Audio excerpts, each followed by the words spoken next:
In this video, I'm going to show how to get the customer data from a system and store it inside internal put it forward table. You may want to do that for a number of reasons. One of them being consolidating the customer data from various systems before sending it to Cider or any other system. Another one being pre-validating the data. As an example, I'm going to be using Snowflake system as a source and put it forward internal table as a destination. Let's look at the connector. Here we are in Integration Designer. On the left, you can see a list of columns from internal table. I put it forward. And by clicking on the link, you can see a list of fields from Snowflake.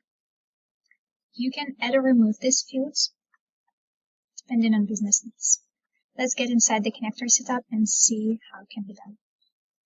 So we'll start from source, which is Snowflake here. By getting to the properties, we can see that the data has been pulled from customer info, and here are the properties.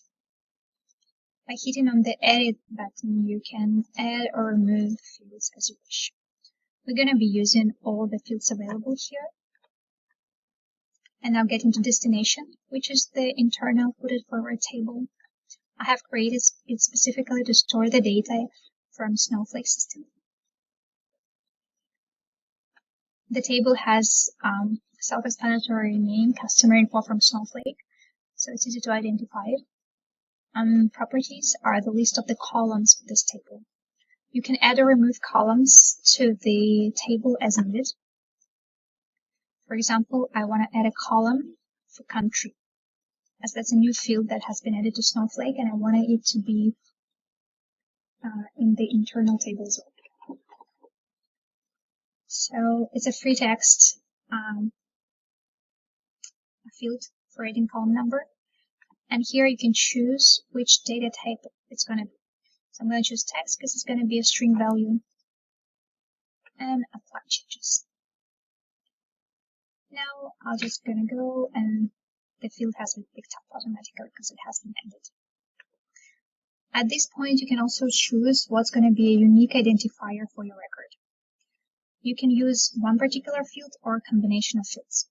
Here I'm using email, but it can be easily changed to, for example, phone instead of email, or a combination of email or phone, or email and first name, you name it.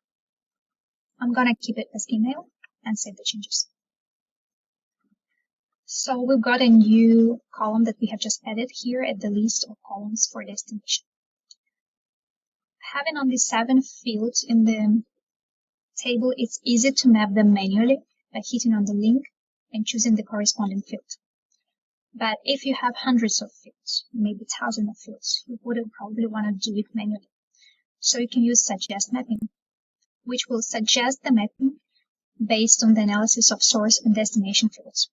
If you don't like the suggested mapping, you can modify it here or hit accept. It did a very good job and mapped the corresponding fields correctly. As you can see, each field has a correct mapping. We hit save, and now the only thing that's left is to hit run and get the records from Snowflake to internal table. Here you can see that we had 2 records pulled. Not so many records yet, but they can be thousands or millions of records. And by hitting on the particular record, you can see the source fields, the ones that we have received from Snowflake, and the destination fields. Those are the ones that have been saved inside internal put it forward table.